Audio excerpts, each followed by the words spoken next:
Seveda tudi tokrat beremo knjige, ki imajo znak Zlata hruška. Možgančki so bili tema tega tedna. Z našim starim znancem, zabavnim Maticem, sva brala knjigo Človeški možgani v 30 sekundah in ugotavljala, kako dragoceno je, da nosimo čelado.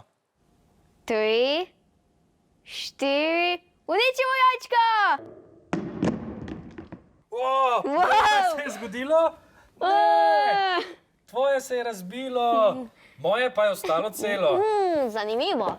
Z Maticem bereva knjigo Človeški možgani v 30 sekundah in zdaj smo preizkušala, kako so naši možgani pravzaprav zavarovani. No, tukaj so naši možgani, ne? Tale je navadno človeška glava, ne? In znotraj je tekočina, ne? Ki nas zaščiti, ne?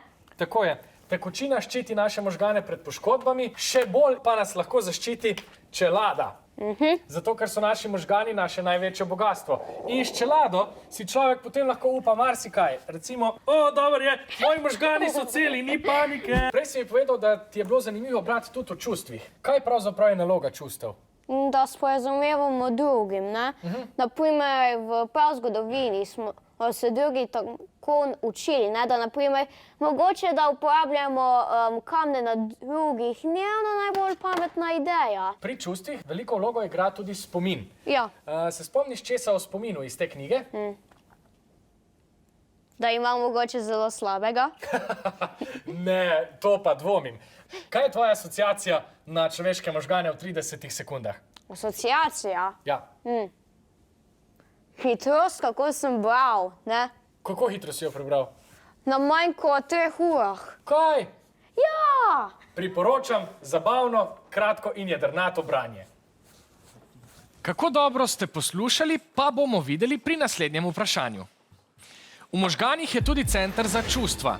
Po Matičevih besedah so čustva v zgodovini A. imela funkcijo učenja vedenja, B.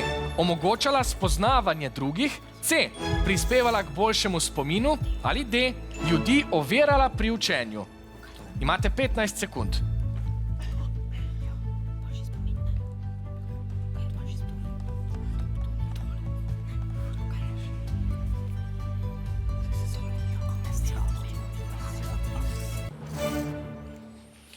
Vijolična ekipa meni, da so čustva po Matičevem mnenju omogočala spoznavanje drugih, rumena pa, da so imela funkcijo učenja vedenja.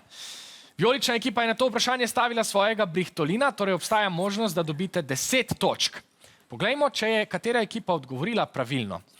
Matic je rekel takole. Za nalogo čustev je označil sporazumevanje z drugimi in podal prazgodovinski primer učenja medosebnih odnosov. Naprimer, da ni pametno drugega udariti s kamnom. Torej ni šlo za spoznavanje, temveč sporazumevanje, ki je imelo funkcijo učenja vedenja. Pravilen je tako odgovor A. 5 točk za rumeno ekipo.